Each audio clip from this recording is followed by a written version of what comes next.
definitely when you find a clinician or somebody that works in a hospital that has that loving care and that understanding, it makes a big difference. It really makes a big difference. You say cleaned up.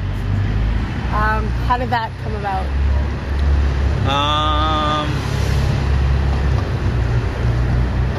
I was in jail and I got arrested in 2003, and I was so sick and tired of going in and out of jails, and so sick and tired of addiction, that I had made a decision that I wanted to change. And my partner, who I spoke of earlier, we both ended up in jail, and she got out before I did. And in her getting out, she ended up in a couple of places, recovery houses, which, you know, I didn't even know existed. Or anything that I had heard about them in jails was that, you know, you can get out of jail a little early and go to a recovery house, and you can kind of sneak out, and you can sell drugs, and you can get high. So I didn't understand the point of it. But I ended up in a place that was really helpful. And that place was?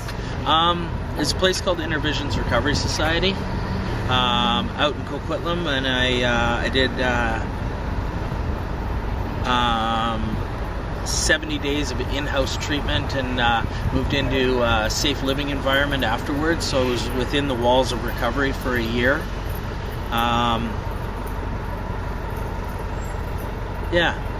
Started volunteering and did a training program, and worked in the field of addictions for the last 5 years. To get that feeling that you're done, who or what, you know, were the most helpful in saying, okay? You know, for me, I needed to.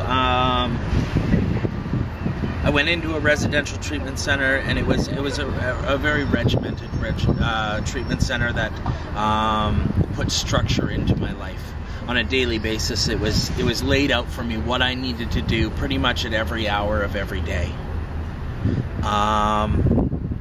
You know, and in there I met some people that really cared, and that wasn't something that I really had, and they were genuine, and they wanted to see me do well. You know, and that's not something that I had on the street. Do you think that if you'd known of the recovery house, you might have ended up there earlier?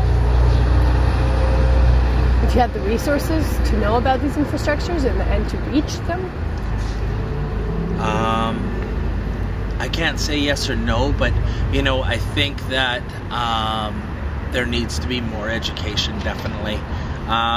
You know, I don't know if it was my time just at that very moment or not, but there were other points in time where I was sick and tired of being on the street, you know, and if I knew that there was a way, I might have ended up there earlier. Your partner told me that access was the main issue when you're homeless. The access to these resources that are there, the knowledge of these shelters, the shelter hotline, which is, you know, you can call up and they tell you where there's a bed and how many nights and what the rules are and what time you need to get there, but once you need to find the phone first. Yeah. You know, that's the, I think that's part of that, you know, that wealth that you talk about. People walk by you when you're homeless on the street and they say, you know, get a job. How do you get a job when you don't have a place to sleep? You don't have a residence. You don't have a way of writing a resume. You don't have a phone. You can't take a shower. You haven't brushed your teeth in a week. And you fucking hurt all over your whole body. You know, you're hungry. How do you get a job like that? How do you get into a shelter?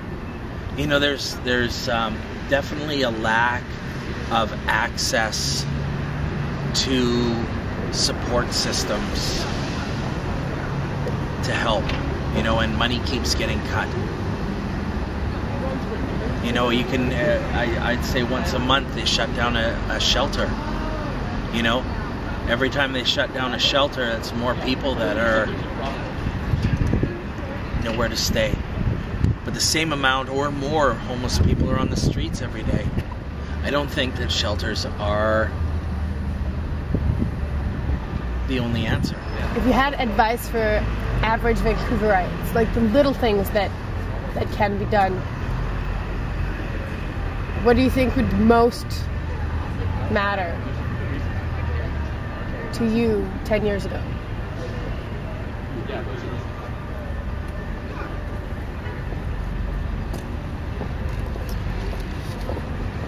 You know, if Vancouver was to do anything,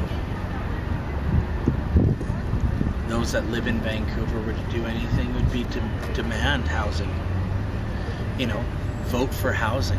Push the policies. Make it work. You know, because you can't do it without the money to back it, and you can't do it without the policies in place. People can make a choice to move in that direction.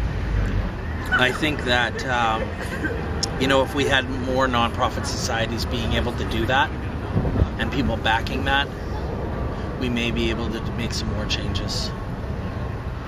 Even though those houses are poor, the SROs are horribly filthy and unhealthy places to live. They're a roof over people's heads. But as the city closes in on it, they leave less and less space for people to live. I like to quote you in what you say about saying hello to these people, acknowledging people on the street, and making them feel like they are a person. Definitely. You know, I think it's imperative to connect to the homeless people, those people that are, you know, that hurt, because, you know, it's so hard not to be connected to society. But you have to understand that what's going on in our world, our technology, is that people are they're plugged in.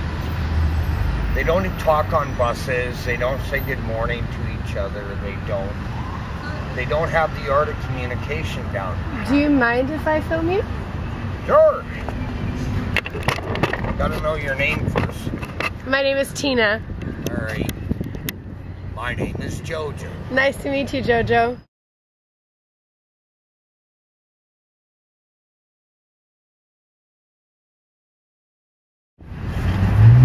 I've been a jester and I've been a king, and I walk with the pharaohs and the pharaohs with me, because I've been around here a mighty long time. I miss my Mary Margaret, she's doing just fine. I've swam in that ocean and I've swam in that sea, and I've crossed the lands you children will never see. My mother once, in a blink of her eye, flooded the earth, and I don't know why. But I love her, she's my mother. But I used to be a warrior, now I am a priest. I used to fight battles you kids don't want to see. Christian wars to Vietnam. One thing I notice, and makes me sad, that man's gonna keep fighting till one of them is dead. It's got me pondering instead. If my brother's peace has a chance, or maybe it's lost, I pray to my Father that be the not. I used to speak with Jesus, I speak no more. They killed him, they buried him, he speaks no more. And although I miss him, his spirit's in here. Thank God my past is nothing I fear.